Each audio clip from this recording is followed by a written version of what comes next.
जशोदा जी बता तो दो, सवेरे सवेरे क्यों बुलाया है हम सबको? रुको, इतनी शीघ्रता क्या है? पहले इन बालकों को कुछ खिलाने तो दो। अभी खेलने निकलेंगे ना, पूरी दोपहरी दिखाई ना देंगे।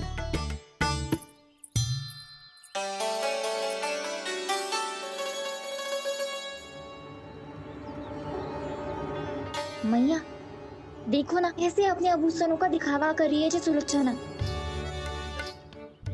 चिंता मत कर बहू, शीघ्र ही हम इससे अधिक आभूषण और इससे अधिक उत्तम वस्त्र पहन के घूमेंगे। ये देखो, तुम दोनों के लिए क्या बनाओ है मैंने। पूरे गोकुल में प्रसिद्ध मेरे पेड़े। चलो लो। यशोदा, ये तो बहुत सारे हैं। हाँ जशोदा जी, इतने सारे तो मैं भी ना खा पाऊं। क्यों दृष्टि लगा रही हो सुलक्षणा? बढ़ती आयु के बालक हैं, खाने दो इन्हें। तुम सब कछु मत सुनना, जी भर के खाओ। लेगा ना?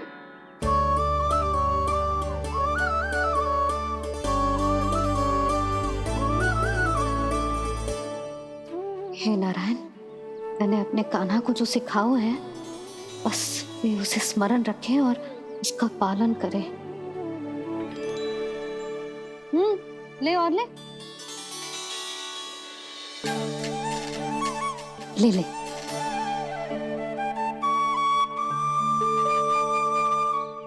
आज तो एक के बाद एक पेड़ मिल रहे हैं, वो भी बिना रोक टोक के।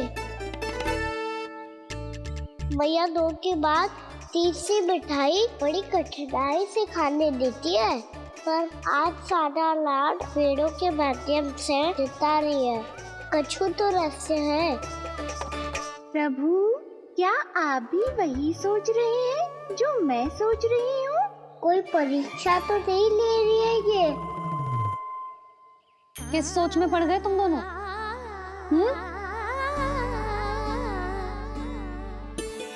खाओ ना। जब तक पेट और मन दोनों ना भर जाए, तब तक खाओ। बस यशोदा, इतना पर्याप्त है।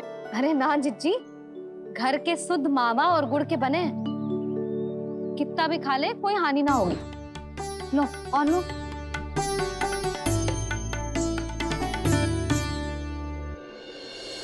प्रभु, परीक्षा ही है ये तो खाए जा रहा है, कहीं मेरी दी हुई सीख भूल तो ना खाओ, सारा खेल बिगड़ जाएगा। सदैव स्मरण रखियो लल्ला, लोग बहुत भयानक होते हैं, बहुत भयंकर। जो एक बार हमारे मन में प्रवेश करके हमें भीतर से ही जकड़ लेते हैं, इसके कारण हम अधिक से अधिक और अधिक से अधिक पाने की इच्छा करने लगते हैं।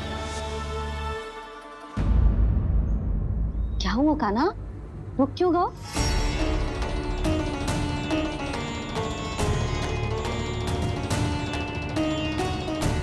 आपने तो सिखाया था मैया, जितनी आवश्यकता हो उतना ही लेना चाहिए, लोभ कभी ना करना चाहिए। बहुत बुरा राक्षस है लोभ।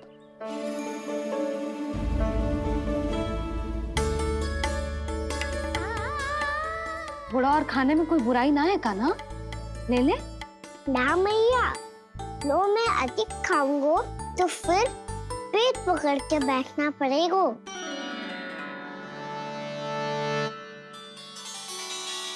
हाँ, मेरा भी पेट भर गया। कान्हा सही कह रहा है छोटी माँ, लोग बहुत भयानक राक्षस है। जो भी लोग के चक्कर में पड़ेगो वो बहुत बुरा फंसेगो। अच्छा जाओ, जाके खेलो तुम दोनों। मैया, ये पेड़ अपने सखाओं के लिए भी ले जाऊं मैं? हाँ लल्ला, ले जा अवश्य।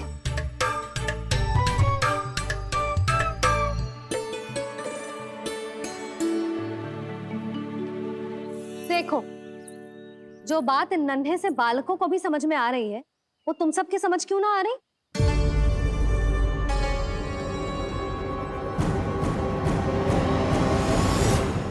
जशोदा जी, तनिक खुल के बोलो।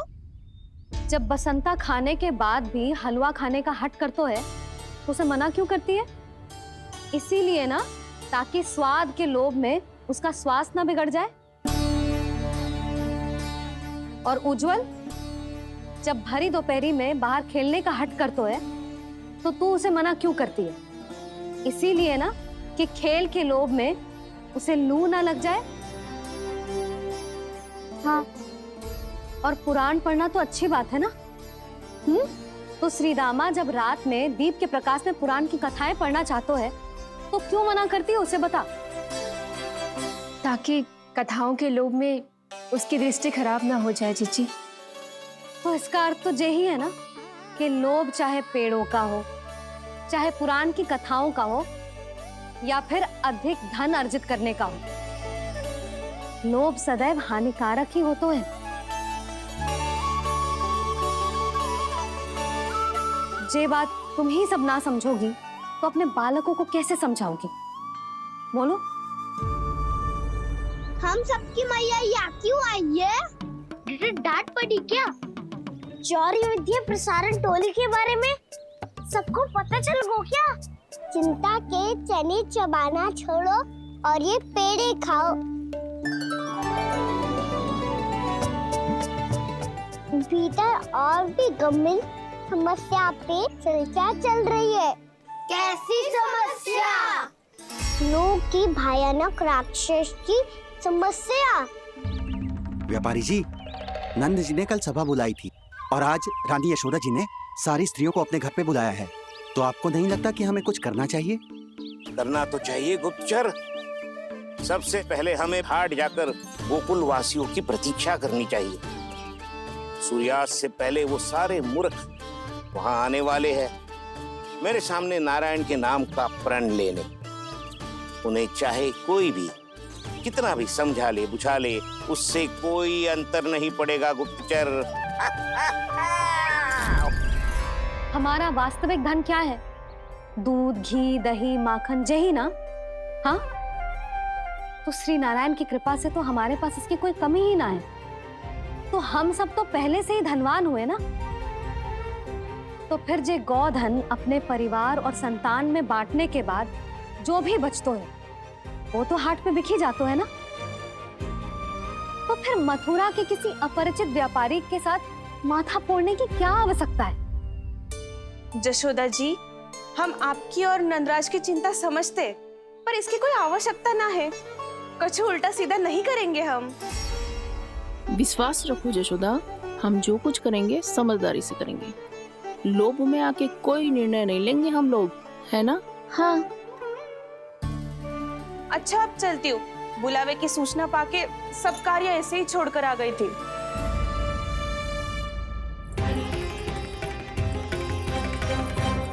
अब किसको घेर लियो? लोभ के भयानक राक्षस ने। ये तो तभी पता चलेगा जब वो सब बाहर आएंगी। तब तो सबको बहुत ध्यान से देखना पड़ेगा।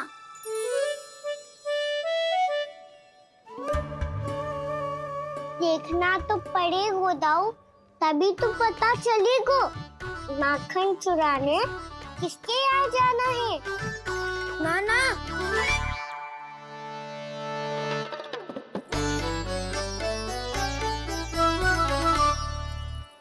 लोग का राक्षस तो उनके पास दिख ना रहा है।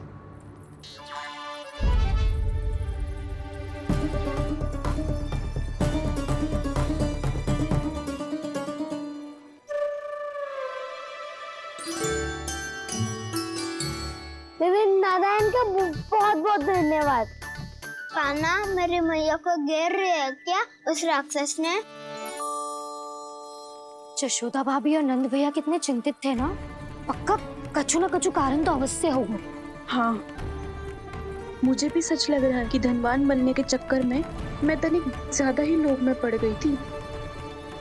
नहीं, बस गए। और मेरी मैया दादी, उनका क्या गाना? बहू, सुलक्षणा की जैसे ढेर सारा धन कमाने के चक्कर में लोभ में तो ना आ रहे ना हम।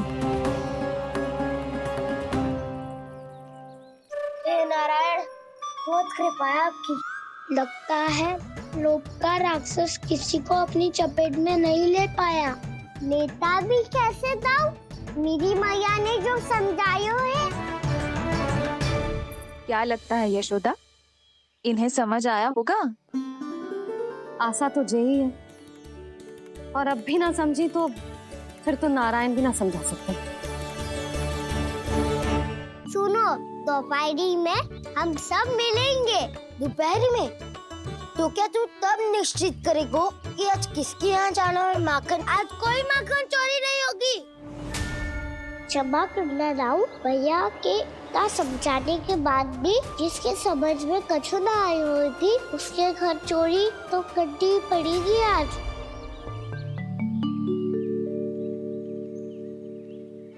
व्यापारी जी, सारी स्त्रियां एक साथ यहीं आ रही हैं। मेरे चक्रव्यूह में फंसने की इतनी शीघ्रता कि संध्या तक भी नहीं रुक पाई।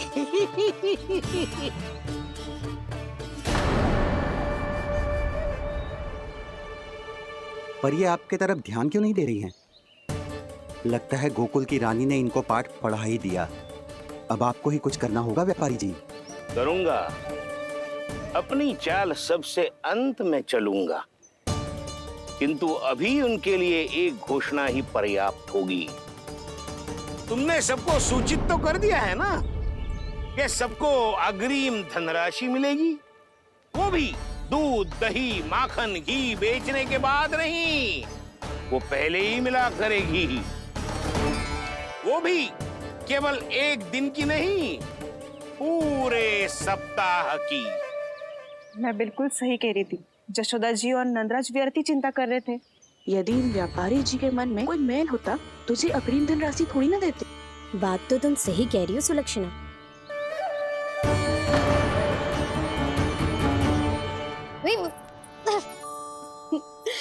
कितनी शरारत करते है तू?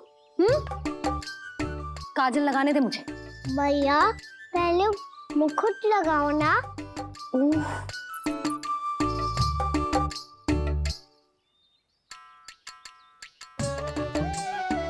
और मेरी मुन्नी? हाँ हाँ रुक जा, ये ले, बस होगा प्रसन्न। भैया मैं ना चाहता मैं ऐसे फिर से भूल जाऊं, नहीं तो कड़ी धूप में इसे लेने वापस लौटना पड़ता है। चल अब बैठ जा, अब मुझे काजल लगाने दे लेना। भैया इतना सारा काजल मत लगाओ, छोटा सा बालक लगता हूँ मैं। आहा, नखरे तो देखो, इतना सज धज के तो तेरे बाबा भी ना जाते बाहर, दृष्टि लग जाएगी लल्ला।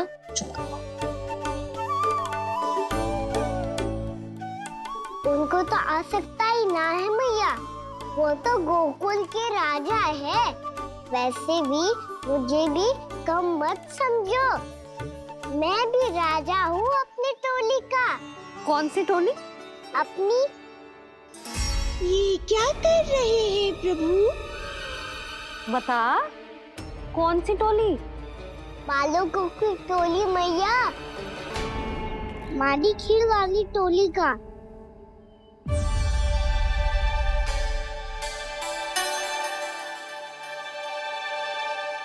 क्या हुआ जी? देखो जी, आप इतनी चिंता मत ही करो। आप गोकुल के राजा हो और जे बालकों की टोली का राजा है, तो मैं भी जसोदा हूँ, मैं कोई कम थोड़ी ना हूँ। मैं भी गोकुल की स्त्रियों की रानी हूँ। मैंने सबको समझाओ है, सब समझ गई हैं। उपनंद भैया से बात करके आ रहा हूँ अभी अभी। पता चलो है कि उस व्यापारी ने अग्रिम राशि का लोभ दिया है सबको। मुझे ना लगता तुम्हारे समझाने का कोई लाभ हो। अभी तो ये सब समझ के गई, बोल के भी गई कि अब उस व्यापारी के फेर में ना फंसेंगी। इतनी शीघ्र पलट गई। इन सब में अपनी बुद्धि ना है क्या? जब कोई विकार मन में बस जाता है ना यशोदा, तो सूझबूझ सब समाप्त हो जाती। तो मुझे ही कच्चू करना पड़ेगा। मैया मैं जाऊं? हाँ तू जा।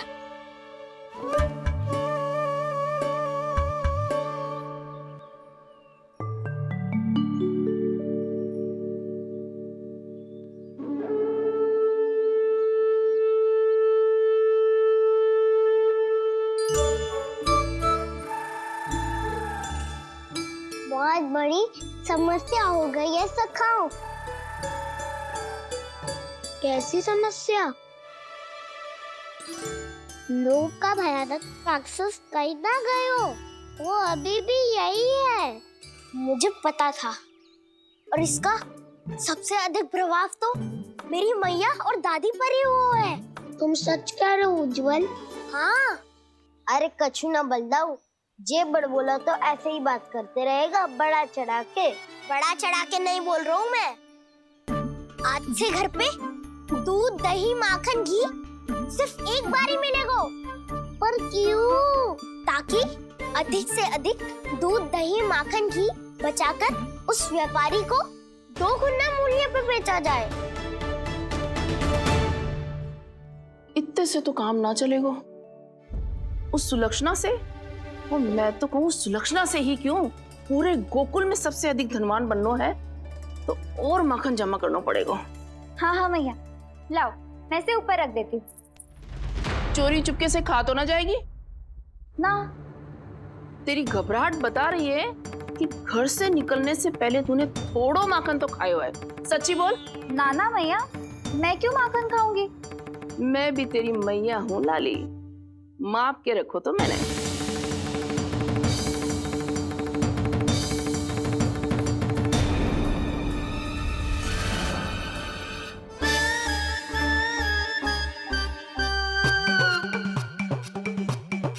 हाय रे, तूने तो सच्ची में माखन खायो है। तनिक भी लज्जा ना आई तुझे? असत्य बोलने से पाप लगता है मैया, और जितनी बार आप माखन नाप रही है उतनी बार डंडी पे लगा माखन आप स्वयं चाट रही है, और दोष मुझ पे दे रही है। वो तो बस मैं इसलिए चाट रही थी कहीं व्यर्थ ना जाए। और तेरी जीभ है कि तीखी मिर्ची। एक तो मैया से बहस करती है और चोरी चुपके स्वयं खा के मैया पे दोष भी धरती है। हे नारायण, कैसी बहू दी है मुझे। जा, दूर हो जा मेरे कक्ष से। और माखन के तो आसपास भी दिखने की आवश्यकता ना है। इस चटोरी को तो कोई भरोसा ना है। माखन को तो सुरक्षित स्थान पर रखना पड़ेगा।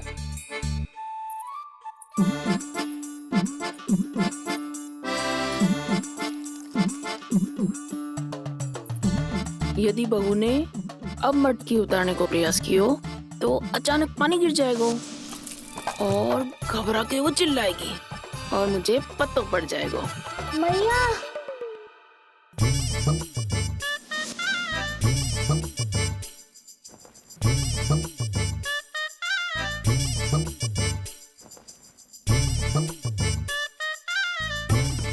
ये माखन तो मैं किसी को छूने भी ना दूंगी, तभी तो बनूंगी धनवान, बहुत धनवान। मैया माखन बेचने कहीं अकेली ना निकल जाए। ये तो पता भी ना चलने देगी कि कितना धन मिलो है। इन्हें अकेली धनवान ना बनने दूंगी मैं भी बनूंगी धनवान, बहुत धनवान। पहले तो जब चाहे तब भरपूर माखन खा सकता था, पर अब दोनों तो ऐसे संभाल के रखती हैं कि जैसे माखन की मटकी ना स्वप्न का कलश हो। मेरे यहाँ भी ऐसा ही हो रहा है। नारायण का बहुत बहुत धन्यवाद। नंद जी और यशोदा जी की बातों में आने से पहले ही सत्य का पता चल गया।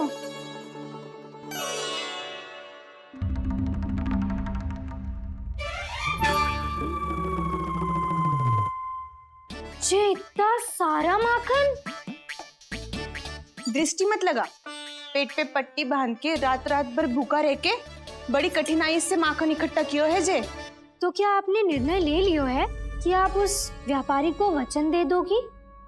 अरे जब द्वार पे साक्षात लक्ष्मी जी हो तो द्वार बंद ना करते बावली। तू अभी छोटी है। मैं तो कहती हूँ तू भी अपने भविष्य के बारे में अभी से सोचना आरंभ कर दे। कटौती तो मेरे घर पे भी आरंभ हो गई है का ना। वो मैया ने कहा है या दूध चाहिए या दही चाहिए या माखन चाहिए, जो भी चाहिए एक ही बार मिलेगा।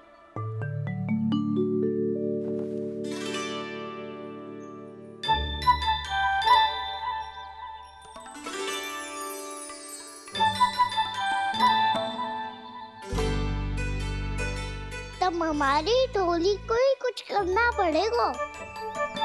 तुम सबको तुम्हारा अधिकार मिले, ये हमारा कर्तव्य है।